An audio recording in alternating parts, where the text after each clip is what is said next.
Hey everyone, I'm the Rev. Now when I post a video on Assetto Corsa, I can guarantee you that I get 4 or 5 comments asking what HUD I use. So in this video, we're going to go through what HUD I use, where you get it, how you install it, and my settings. So without any messing about, let's get into it. So the first thing we're going to need to do is download it. Now there's 2 versions. There's the paid version via the Patreon, and there's the free version, which you can get on Overtake. Both links are in the video description. And for this video, I'm going to download the free version. I have paid for the paid version. I found that the differences between them were very minimal. However, I wanted to support the creator, so I paid for the full version via the Patreon. I think it cost me about £7, which gave me access to the full version and all the future updates. So once you've hit that download button, what have you got? Well, you've got the zip file. Using your program of choice, unpack the zip file to the desktop, and you'll have your CMRT Essential HUD folder. Now in this folder, there's another folder and there's also a zip. Now we're going to ignore the zip file for now and we're just going to concentrate on the folder. So now you need to locate where Assetto Corsa is installed to on your PC. Now once you've located your Assetto Corsa folder, it's dead easy.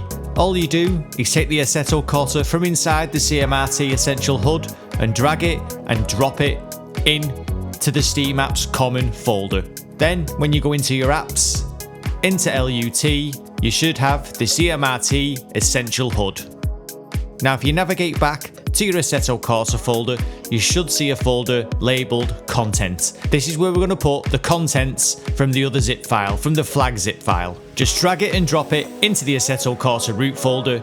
You won't get a pop-up that asks you to replace the files because you shouldn't have them, but just copy it into there and that's it. Boom, it is installed. The next thing to do is load up your content manager, go to the settings, click the Python apps and make sure that you've enabled Python apps. That way they should show up in the app drawer when you start Assetto Corsa. Now all that's left to do is start a practice session, move your cursor all the way to the right hand side of the screen and the app drawer will show up. And from there, it's as simple as clicking the apps that you want. The gears, the tyres, the delta bar, the leaderboard, whatever you want, you click the app and it will show up.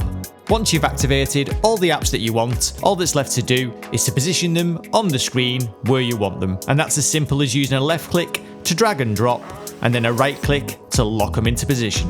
On a 4K display, some of the apps can be quite small initially, so if you head into the settings, which is in the app drawer on the right hand side, you have the option to change the scale. Once you're happy with how it looks, all that's left to do is to head into the settings and configure it to your own personal preference. You can set up things like the audio cues for DRS detection zones and the audio cues for the starting lights.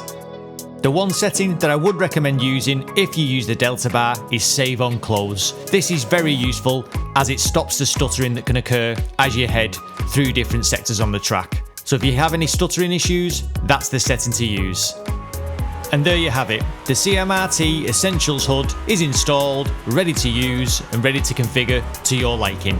As you can see, it's a fantastic HUD. In my opinion, it's the best HUD in 2025 that you can get for Assetto Corsa. But obviously, that's just my personal opinion. It's not gospel. Other people may prefer things like the Gran Turismo HUD and stuff like that. But for me, this gives me all the information I need. It's super clean, works really well.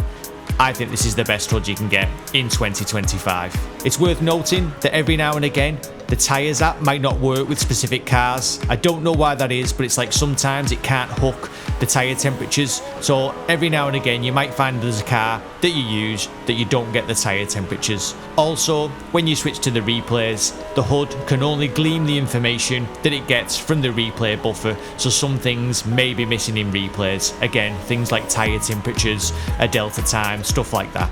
But other than that, the HUD works fantastically well. I don't think you can argue with it for free. I can't argue with it for the £7 that I paid to support the developers. It's a fantastic, fantastic HUD. If you have any issues installing this HUD, please jump into the Discord. It's absolutely fantastic. It's a great group of lads. They're always looking to help each other out. It really is great. So jump into the Discord. If you want to ask me a question or if you just want to speak to me about something in particular, jump into the Discord and we'll have a chat about it. Please do like and subscribe if you like what I do on the channel.